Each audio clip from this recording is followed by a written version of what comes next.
Wow, yeah, that's not Star Wars. Okay, ladies and gentlemen, and everything else in between, today we're talking about not Hasan, H3, or idubbbz, we're talking about an old favourite of mine, Star Wars Theory. And if you haven't been watching me for long, when I say one of my favourites, I mean somebody who I've covered pretty extensively over on one of my other channels, to the point where I've got one of the most popular videos covering Star Wars Theory, and he's even responded in the comments to it. It's been about 9 months since I last covered Star Wars Theory in really any extent bar Twitter, and a lot's been going on with him. I'm not, of course, going to cover all of that because that's not what this video is. This isn't a retrospect, but I will play a funny clip that has happened in the last 9 months or so. If you continue, I will file a lawsuit against you. Telling you right now. I love that clip, it's genuinely great, but Star Wars Theory has found himself in quite a bit of hot water over the past few weeks. Now, one of those said things that I quickly kind of want to get out the way is the Mr. Who's Boss thing. If you don't know, Mr. Who's Boss is like a tech guy who reviews a lot of things, and he reviewed a lot of YouTube products, including one of Star Wars Theory's lightsaber products. If you spent any time on Star Wars YouTube, you'll also be familiar with the insanely expensive lightsaber replicas that are out there. So, Star Wars Theory decided that they wanted to create a less obnoxiously priced alternative, starting their own lightsaber company, Theory Sabers. So this is one of their most premium options. This is called the Fallen Knight. And Mr. Who's Boss did a pretty positive review, but said a few things that Star Wars Theory didn't particularly like, and he went over in a video. 1 million subscribers made a video today, and they titled it, "I tested every YouTuber tech product." It's 33 minutes long. He goes over a lot of big YouTubers' products that they have, and Theory Sabers was one of them. And while he really enjoyed the product and gave a good review while playing with it, there were some parts in there that led to a lot of comments saying that we're scamming our audience and overpricing sabers and all that. So now, that Star Wars Theory situation to do with his lightsabers and Mr. Who's the Boss is not the main topic of today's video. It's just something that happened pretty recently, and it would feel kind of weird to leave that out, as that is something that's happened in like the past week or so. But Star Wars Theory has actually found himself in a lot of controversy for an opinion that he had about one of the recent Star Wars Andor episodes. Don't stress, you don't need to know about Star Wars, be a nerd or anything like that to understand why this has been so controversial and why he's got into hot water. Now, a little bit of context before we get into the actual controversy at hand. The Andor Star Wars TV show is made for more of a teenage and older demographic audience. Like, the show itself deals with a lot of more mature themes, and that's pretty evident if you have watched even just one episode of the show.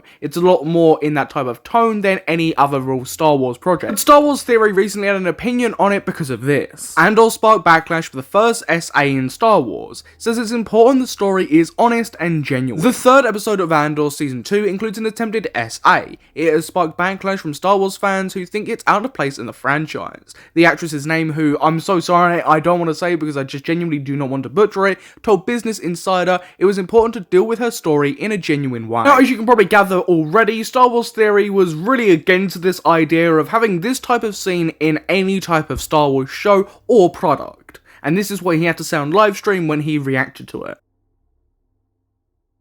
oh, okay, nice ending. Wow, yeah, that's not Star Wars. That's pretty much Star Wars Theory's reaction to anything that doesn't fit his view of what Star Wars should be. That's not Star Wars, that's not what Star Wars is, because he just doesn't like it. That's his go-to narrative. Like, a pretty viral example of Star Wars Theory not saying it's like Star Wars, or that you shouldn't have this in Star Wars, is there being screws and bricks involved in the show, and this has just been memed to hell. You're not supposed to have screws in Star Wars. You're not supposed to have, like, brick walls that we would see in everyday life. Those things don't exist.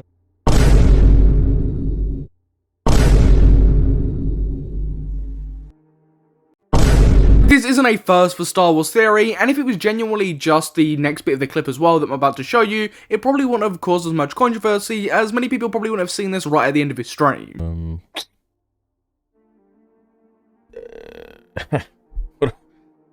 What do I even say? Like, you know what that looked like? You know when they have those games, those video games, and then mods come in, and then they put like a Star Wars skin on it, but it's not Star Wars, it's just got a Star Wars skin. I'd really like if you could just hurry up and get to a take that isn't just, this isn't Star Wars, this isn't Star Wars, this is just like when someone tries to do something that is Star Wars, but it isn't Star Wars. Really weird feeling. Like, just uncomfortable. When a scene like that is included in the show, it's not exactly meant to be comfortable. The whole point of it is to make you feel uncomfortable. It's meant to be spreading a message and bringing awareness to stuff like that. It's not meant to make you feel joy. Like I previously said as well, Andor is directed towards a more mature audience. It's not directed towards younger kids. It's not like this scene was included in The Phantom Menace with Jar Jar Binks. This is included in a more of a mature product. Also as well, because this is a mature show, this is a great time to spread an awareness and a message like this in such a popular franchise as Star Wars. Putting grape in Star Wars is very unnecessary. I understand you're trying to make people hate the Empire. A lot of people chuck this phrase around, and it is genuinely annoying when you see it, but I think this is a great thing when people say, you know, media literacy is dead. I don't think that the sole reason that they included it in this episode or in Star Wars is to show that the Empire is bad. It's to reflect something that happens in real life and spread an awareness through such a popular franchise. If your stance who have an opinion on this is just that, you know, this is to make this fictional thing seem really, really, really bad, and that's just it, you're probably not going to have the best opinion on it. But I feel like we already do. Like, we know they're bad. George Lucas has, like, made that very clear that they're bad. The Emperor's bad. Vader's bad. But then to taint it with this kind of scene...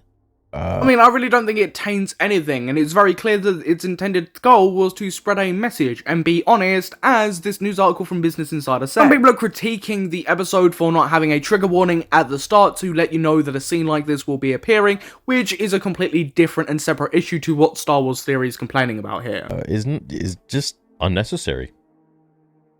Like, really, frankly, it's unnecessary. But I mean, Star Wars Theory believes it's unnecessary because people already know the Empire's bad, because he just doesn't understand the message, or why they would include something like this. Or at least in this review of it right here, he hasn't directly expressed that. That is not the thing that has really kicked up controversy. It's his exploits on Twitter, and the opinions he's been sharing about it on Twitter, which has really kicked up a frenzy. Essaying Star Wars feels unnecessary. You can portray power dynamics and making the audience hate the Empire in other ways without taking it to such a disgusting place. Vader wouldn't tolerate that shit, nor does the Empire condone it. It has no place in Star Wars, period, unnecessary. Why has the idea and conversation that Star Wars Theory's head's gone to is if Vader would allow this type of behaviour, or if the Empire would condone it or not? Like, is this guy deluded? Seeing this clearly meant to reflect something that happens in real world life, something that can happen in real world armies and corruption. That's the type of thing that it's meant to be showing. It's meant to be spreading a message. You're not meant to be going, if Darth Vader would bust in the room and stop it from happening. To be honest, Vader killing kids and SA are on the same tier of disgust. Vader's purpose was to show how far he'd go. It was necessary to understand how corrupt and twisted he had come, and how far Anakin had fallen.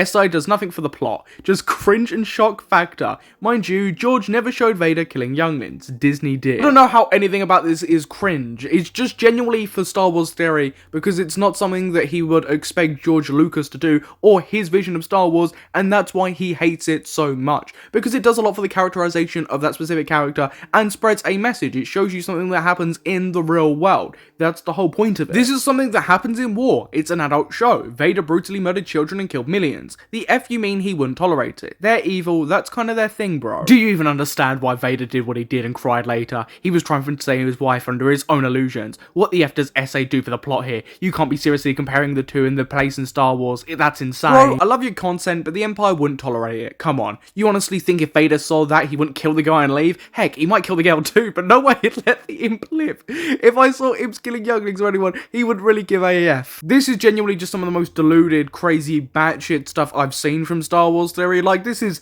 probably one of the worst things I've seen from him, and this is just insane, and there's so many more tweets. What is this brain dead take? Why would Vader care? Jesus, bro, you know nothing about Vader or how he thinks. Do you think most Imperials think, what would Vader hate before they make every decision? I highly doubt he's on their minds most of the time. He can't be everywhere at once. Most of them barely even saw him, but they heard tales. Why is this a conversation that has come from that particular scene in the show? This is just genuinely hilarious. Yeah, because Vader knows what every single Imperial across the galaxy is doing. It's a man of power on an outer rim planet trying to take advantage of his power. That's what happens. He wouldn't tolerate it, meaning if he knew about it, the fear alone of finding out would be enough to stop such whack acts. You'd think by now that Star Wars Theory would kind of grasp what people are trying to say, what people are trying to tell him, right? That it reflects something that happens in real life. That's the message, that's what they're trying to go with. You know, a lot of these tweets are trying to convince him, and he just seems really stuck on if Vader would like it or not. People need to understand this about Vader. He wasn't pure evil like Palpatine. He turned to the dark side in promise of unforgivable acts, unlocking his true power through pain and rage. He needed his power to save his wife. This was the lie Palpatine sold him. He didn't enjoy killing younglings. He didn't enjoy the things he did. He used the pain and rage in his heart to move his sword.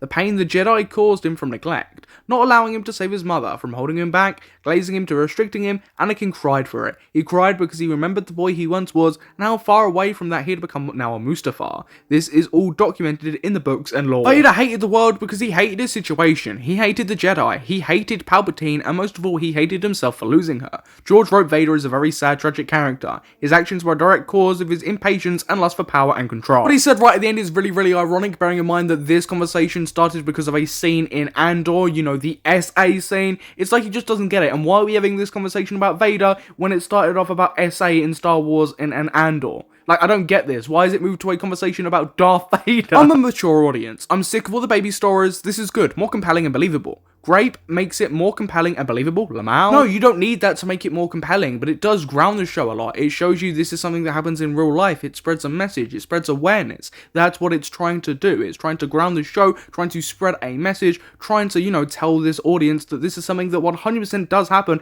in real life, and it happens in the show. I don't know why Theory isn't quite grasping this idea and why people are talking about it in this way and are having an adverse reaction to Theory's reaction to it all. Zip up Vader's pants when you're done, buddy. These people are weird. These people are so weird. Meanwhile, you attempt to make excuses for genocidal, child murdering, mummy issue maniac that was clearly messed up in the head. To hide behind this as a reason why SA shouldn't be betrayed. Who's weird again? I don't attempt. I use lore and my understanding of a character to explain from his POV and the creators as to why he did what he did in the story and why it was written that way. Enjoy watching SA though, pal, all yours. Enjoy watching SA is such a really weird response when the reason it's included in the show is to spread an awareness and reflect something that happens in everyday life, using such a big franchise and platform to boost that message and spread an awareness. People aren't sitting there getting off to this scene or saying, oh yeah, this is really great, this is really funny or whatever. It's meant to be horrible. It's meant to be uncomfortable to be watching because it is such an uncomfortable topic to discuss. That's the whole point. I, do not want to see R in Star Wars. I don't know why this is a thing being pushed on me to have to want to be cool with. You can see it happening in Star Wars. It would only definitely be off screen, only implied though.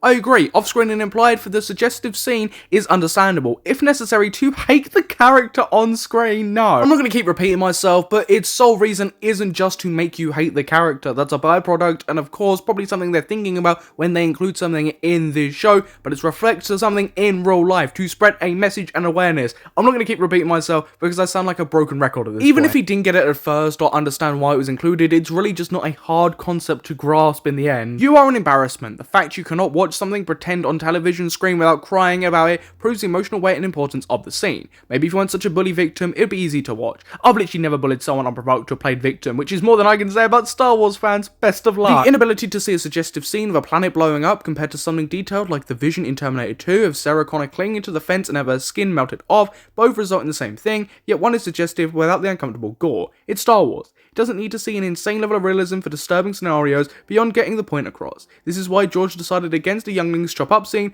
why he cut out the scene of Anakin versus a Star Wars character. It was too much, he said. Anakin burning was as grotesque as it got, and it was shown, partially to serve as a reminder this is what happens to very bad, corrupt people. I'm not sure if these people play low IQ or just actually can't tell the difference when directing or writing a scene in Star Wars. Again, Star Wars, not some other film, there's a precedent. However, with Disney, I guess it's changed now. He's genuinely just like he just doesn't understand whatsoever, or he's being just incredibly ignorant and arrogant about it. Like, I can't tell which one it is. I really can't. With all due respect, I think you might be blowing this out of proportion. The scene itself wasn't bad. Sure, it's uncomfortable, but I feel like the tone changes really fast when Biggs fights back. The way Josh put it sounded like it was going to be a full SA. Overall, I don't mind it. Hey man, all I originally said was I don't think SA belonged in Star Wars, and I got lots of people saying it does and pushing back for me to want it to happen. Jesus, all I said was I don't think that stuff belongs in Star Wars. What is the matter with these people? YouTube and Instagram attract such a different fans than here. It's jarring. Star Wars theory, my friend, that would be because usually on Twitter, you're your tweets can make it outside of your intended audience, outside your echo chamber, so a lot more people are going to be open to critiquing your opinions,